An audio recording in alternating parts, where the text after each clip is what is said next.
शैतान की कहानी, शैतान की जुबानी की दूसरी नशिस्त के साथ मैं हूं अज़ाज़ील, जिसे लोग इब्लीस, लूसीफर और शैतान के नाम से जानते हैं। आइए कहानी का सिलसिला वहीं से शुरू करते हैं जहां से सिलसिला टूटा था। जब मुझे अल्लाह ताला की नाफरमानी की वजह से जन्नत से निकाल दिया गया, तो उन्हीं दिनों मेरे इल्म में आया कि अल्लाह ताला ने हजरत आदम की तन्हाई दूर करने के लिए उनकी बाईं पसली से हजरत हव्वा को पैदा किया है। और अल्लाह ने आदम से कहा कि तुम और तुम्हारी बीवी दोनों जन्नत में रहो और यहाँ जो चाहो खाओ, मगर उस दरख्त का रुख न करना, वरना जालिमों में शुमार होगे। उसके बावजूद कि अल्लाह ताला ने उन्हें आगाह फरमा दिया था कि इब्लीस उनका दुश्मन है और ऐसा ना हो कि वो उन्हें जन्नत से निकलवा दे, मैं उनके दिलों में वसवसा डालने में कामयाब हो गया। मैंने उनसे कहा कि ऐ आदम, क्या मैं तुम्हें दायमी जिंदगी का दरख्त और बादशाहत बतलाऊं कि जो कभी पुरानी ना हो।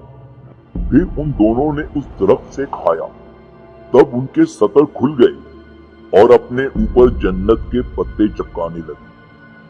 अब यहाँ ये सवाल पैदा होता है कि वो दरख्त कौन सा था।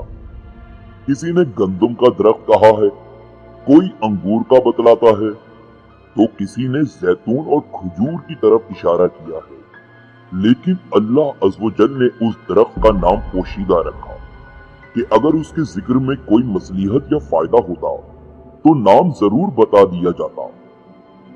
मुझे इस बात की तो खुशी थी कि मैं बीबी हव्वा के जरिए हजरत आदम को बहकाने में कामयाब हो गया था, लेकिन इस कामयाबी के बाद मुझ पर शदीद घबराहट तारी हो गई थी, क्योंकि अल्लाह ताला का एक नाम कहार भी है। चुनांचा मैं फौरी तौर पर जमीन की तरफ भागा। अमूमन फरिश्तों के दो पर होते हैं, लेकिन अल्लाह का मुझ पर बड़ा एहसान और करम था कि मुझे 4 परों वाला बनाया, जिससे मुझे हर जगह जाने में बहुत आसानी हो जाती थी। बाद अज़ां अल्लाह ताला ने हव्वा और आदम को माफ फरमाकर एक खास मुद्दत तक के लिए दुनिया की तरफ रवाना कर दिया। अल्लाह ताला ने मेरे इस जन्नत से निकाले जाने और आदम के इस किस्से को कुरान करीम की 7 सूरतों, सूरह बकरा, सूरह आराफ, सूरह हजर, सूरह बनी इसराइल, सूरह कहफ, सूरह ताहा और सूरह सवाद में तफसील से बयान फरमाया है। मेरी इस पहली कामयाबी ने मुझे इब्लीस से शैतान बना दिया और मैं लानतुल्लाहि अला शयातीनिहिम करार दे दिया गया। दुनिया में आदम और हव्वा के मिलाप के बाद अल्लाह ने उन्हें औलादे कसीर से नवाजा। एक जोड़ा सुबह पैदा होता और एक शाम को। सुबह वाले जोड़े से शाम वाले जोड़े की शादी कर दी जाती। इसी तरह एक दिन की सुबह काबिल और उसकी बहन अकलीमिया पैदा हुई, जबकि शाम को हाबिल और उसकी बहन यहूदा पैदा हुई। कानून कुदरत के मुताबिक काबिल की शादी यहूदा से और हाबिल की शादी अकलीमिया से होना थी। अकलीमिया निहायत हसीन और खूबसूरत थी, जबकि यहूदा बदशकल। काबिल ने यहूदा से शादी से इनकार कर दिया। वो अपनी बहन अकलीमिया से शादी करना चाहता था। हजरत आदम ने दोनों बेटों से कहा कि तुम दोनों अल्लाह की राह में कुर्बानी दो। जिसकी कुर्बानी कबूल हो जाएगी, उसके साथ अकलीमिया की शादी कर दी जाएगी। क्योंकि हाबिल हक पर था, लिहाजा उसकी कुर्बानी कबूल कर ली गई। यही वो लम्हा था जब मैं नाक के जरिए काबिल के जिस्म में दाखिल हुआ और उसके दिमाग पर कब्जा करके उसकी सोचने समझने की सलाहियतों पर हावी हो गया। मैंने काबिल को मशवरा दिया कि अगर तू अकलीमिया को हासिल करना चाहता है तो हाबिल को कत्ल कर दे। पहले वो हिचकिचाया, लेकिन जब मैंने उसकी हिम्मत बढ़ाई, लालच, हसद और इंतकाम के जज्बात बेदार किए, तो वो राजी हो गया और एक दिन उसने हाबिल को कत्ल कर डाला। इस वाक़ये की तफसील सूरह माइदा में मौजूद है। बाद अज़ां काबिल अपने वालिद के खौफ से यमन भाग गया। ताहम मुझ जैसे शैतानी हथकंडों का मोजिद उसके साथ था। मैंने पहले उसे ऐश व इशरत पर लगाया, उसकी बहुत सी शादियां करवाई, क्योंकि अपने काम को मुनज़्ज़म तरीके से आगे बढ़ाने के लिए मुझे एक मजबूत टीम की जरूरत थी। मैं आग से पैदा हुआ, लिहाजा मैंने उसे आतिश परस्त बना दिया। अल्लाह ताला ने मुझे मुकम्मल छूट दे रखी थी। जब उसकी नस्ल तेजी से बढ़ने लगी तो मैंने उसे पत्थर के बुत बनाने का तरीका सिखाया। अब कुछ आतिश परस्त बन गए और कुछ बुतों को पूजने लगे। हजरत आदम के बाद उनके बेटे हजरत शीस नबी बने।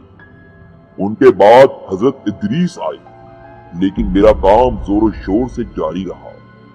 अल्लाह ताला ने मेरे लिए अपनी रस्सी दराज की हुई थी। दुनिया के बासी गुमराही और जलालत के गढ़ों में धंसे हुए थे। जगह जगह बुतों, आग और सूरज की परस्तिश जारी थी। मैं निहायत कामयाबी के साथ लोगों को दीन से दूर करने में मसरूफ था कि अल्लाह ताला ने अपने एक और नबी हजरत नूह को माबूस फरमाया। उनके आने के बाद पहली मर्तबा मुझे और मेरे पैरोकारों को तबाही का सामना करना पड़ा। यहाँ तक कि मेरी पूरी कौम तूफान नूह में गर्क हो गई और मैं एक बार फिर दुनिया में अकेला रह गया। अल्लाह ताला ने हजरत नूह के वाक़े का कुरान करीम में 43 बार जिक्र किया है। 2000 साल कबले मसीह की बात है। खलीज फारस से इराक तक के वसीओ अरीज इलाके पर एक कौम आबाद थी, जिसे कौम आद के नाम से याद किया जाता है। अल्लाह ताला ने उसे दुनिया भर की नेमतों से नवाजा था। सरसब्जो शादाब बागात, लहलहाते खेत और खलियान, शफाफ पानी के चश्मे, बड़े बड़े शानदार महलात, मालो दौलत, आसाइश और आराइश की फरावानी और बेहतरीन शहर। ये तवीलुल कामत कवि और जोरावर लोग थे। उनकी शान और शौकत, सुतूत और जबरूत, जिस्मानी ताकत और सौलत ने उन्हें मगरूर और मुतकब्बिर बना दिया था। कौम नूह की तबाही के बाद उन दिनों मैं भी किसी ऐसी ही कौम की तलाश में था। चुनांचा मैं अपनी पूरी जमात के साथ उनके नफ्स अमारा पर हमला आवर हुआ। अपने बदी के हथियारों के साथ सबसे पहले उन्हें बुत परस्ती की जानिब रागिब किया। अल्लाह ने उन्हीं में से अपने एक नेक बंदे हजरत हूद को नबी बनाकर माबूस फरमाया। ताहम उन्होंने उनकी बात मानने से इनकार कर दिया। मालो दौलत, कुव्वत और शोहरत के नशे में सरशार कौम आद बागी और सरकश हो चुकी थी।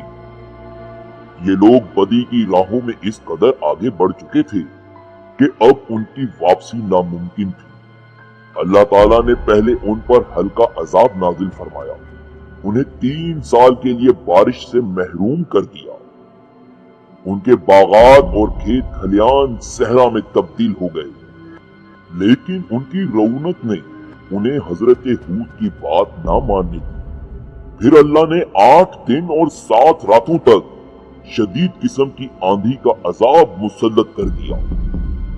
ये आंधी इतनी खौफनाक थी कि इंसानों हैवान हवा में उड़ते आसमान तक जाते और फिर औंधे मुंह जमीन पर गिरकर फना हो जाते। यूं पूरी कौम नेस्तो नाबूद हो गई। अलबत्ता हूद और उनके पैरोकार महफूज रहे। कुरान पाक की 9 सूरतों में कौम आद का जिक्र हुआ है। अल्लाह ताला ने कौम समूद में हजरत साले को नबी बनाकर माबूस फरमाया। उस कौम के लोग निहायत ताकतवर, तवीलुल कामत और जबरदस्त शान और शौकत के मालिक थे। पत्थरों को तराश कर पहाड़ों के दरमियान खूबसूरत नफीस मकान बनाकर रहते थे। अलबत्ता वो सब मेरे ही पैरोकार थे। हजरत साले ने उन्हें समझाने की बहुत कोशिश की, लेकिन वो मुझे छोड़ने पर तैयार न थे। चनांचा एक निहायत जोरदार, तेज और भयानक आवाज के जरिए उन सब को आनन फानन हलाक कर दिया गया। उस कौम की बस्तियों के खंडरात और आसार आज तक मौजूद हैं, जिन्हें अक़वाम मुत्तहिदा के इदारे यूनेस्को ने सऊदी अरब का पहला आर्मी विरसा करार दिया है। कुरान पाक में हजरत सोलेह का नाम 8 जगह आया है और कौम समूद का जिक्र 9 सूरतों में किया गया है। और इसी तरह एक कौम थी कौम लूत। दुनिया में मेरी कामयाबियों की फहरिस्त में एक और बड़ी कामयाबी का अहवाल मौजूद है और वो है हजरत इब्राहीम के भतीजे हजरत लूत की कौम। हजरत लूत की कौम को फैले बद में मुब्तला करना उससे पहले दुनिया में अगलाम बाजी का कोई तसव्वुर नहीं था। मैंने हजरत लूत की कौम को न सिर्फ बदकारी सिखाई बल्कि उन्हें उसका इस कदर आदी बना दिया कि ये लोग अपनी औरतों को भूल बैठे। हजरत लूत ने उन्हें राह रास्त पर लाने की कोशिश की, लेकिन मेरी शैतानी चालों ने उस कौम को बदतरीन फहाशी और बदकारी की दलदल में गर्क कर रखा था। यहाँ तक कि एक दिन उन्होंने खुद ही फरमाइश कर दी कि ऐ लूत, अगर तुम सच्चे हो तो अपने रब से कहो कि हम पर अजाब नाजिल कर दे। ये बदबख्त लोग अगर मुझसे मशवरा करते तो मैं उन्हें कभी अजाब मांगने का मशवरा ना देता, क्योंकि मुझे इल्म था कि रब्बे जुलजलाल की जात को चैलेंज करने के क्या नताइज भुगतना पड़ेंगे। और फिर वही हुआ जिसका मुझे डर था। एक सुबह मैंने देखा कि हजरत जिब्राइल के परों ने पूरे आसमान को घेरा हुआ है। जमीन पर रात का समा है। फिर अचानक जिब्राइल ने अपने एक पर की नोक से उस बस्ती को उखेड़ा और अपने बाजू में लेकर आसमान पर चढ़ गए।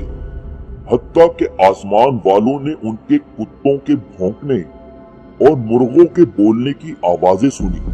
फिर उस बस्ती को उल्टाकर जमीन पर दे मारा। कौम लूत दुनिया की 5 हसीन तरीन बस्तियों में आबाद थी, जहां उन्हें हर किस्म की नेमत मुयस्सर थी और ये निहायत खुशहाल जिंदगी बसर करते थे। अल्लाह अज़्ज़वजल ने उनकी खूबसूरत बस्तियों को एक इंतहाई बदबूदार और सया झील में तब्दील कर दिया, जिसके पानी में कोई भी जानदार जिंदा नहीं रह सकता। इसीलिए उसे बहरे मुर्दार कहा जाता है। कुरान पाक में इरशाद है, हमने उस बस्ती को सरहन इबरत का निशान बना दिया उन लोगों के लिए जो अकल रखते हैं। कुरान पाक में हजरत लूत और उनकी कौम का 40 मकामात पर जिक्र आया है। ऐसा नहीं कि मुझे कभी नाकामी नहीं हुई। मुझे याद है जमीन पर अपनी पहली नाकामी, रांदाए दरगाह होने के बाद जमीन पर पहली मर्तबा जिस शख्स से मुझे खौफ महसूस हुआ वो हजरत इब्राहीम थे। उनके वालिद को पत्थर तराश कर बुत बनाना मैंने ही सिखाया था। मैंने इब्राहीम को भी अपना हमनवा बनाने की जान तोड़ कोशिश की। कभी सूरज को रब के तौर पर पेश किया, कभी चांद को खुदा मानने का ख्याल दिल में डाला, लेकिन हजार जतन के बावजूद वो मेरे काबू में न आई। एक रोज हजरत इब्राहीम अलैहिस्सलाम अल्लाह के हुक्म से अपनी बीवी और बेटे को सहरा में छोड़ आए। मैं दूर बैठा मंजर देख रहा था कि अचानक मैंने हजरत जिब्राइल को बच्चे के पास देखा और देखते ही देखते आबे जमजम का चश्मा रवा हो गया। हजरत इस्माइल ज़बीउल्लाह की कुर्बानी का वाकया तो सबको याद होगा। रास्ते में 3 जगह मैंने कोशिश की कि बाप बेटे को वरगला कर इस कुर्बानी से दूर रखूं, लेकिन नाकाम रहा। इब्राहीम के बुतों को तोड़ने का वाकया याद करो। इस जुर्म की पादाश में उन्हें पूरी कौम के सामने आग के शोलों में डाल दिया जाए, ताकि वो आइंदा कोई ऐसी हरकत ना कर सके। मेरे शागिर्दों ने दुनिया का सबसे बड़ा आग का अलाव रोशन किया, जिसकी तपिश मीलों दूर तक महसूस होती थी, और मैंने ही हजरत इब्राहीम अलैहिस्सलाम को आग में डालने के लिए मंजनीक बनाने का तरीका बताया। लेकिन ये वार भी नाकाम रहा और नारे नमरूद गुलो गुलजार बन गई। दुनिया में आने के बाद पहली दफा नाकामी व नामुरादी मेरे कदम चूम रही थी। मैं दूर, बहुत दूर से दोनों बाप बेटे को अल्लाह के घर की तामीर में मसरूफ देख रहा था। दूसरी तरफ मेरा मुरीद खास नमरूद अल्लाह की पकड़ में आ चुका था। एक मच्छर उसकी नाक में घुसा और बरसों अजाब इलाही का बाइस बना रहा। उसके सर पर पड़ने वाले जूते उसके आराम का बाइस बनते, यहां तक कि इसी हालत में उसकी मौत वाक़ई हो गई। आप सुन रहे हैं शैतान की कहानी, शैतान की जुबानी। अभी मेरे बारे में जानने के लिए और बहुत कुछ है, लेकिन अगली नशिस्त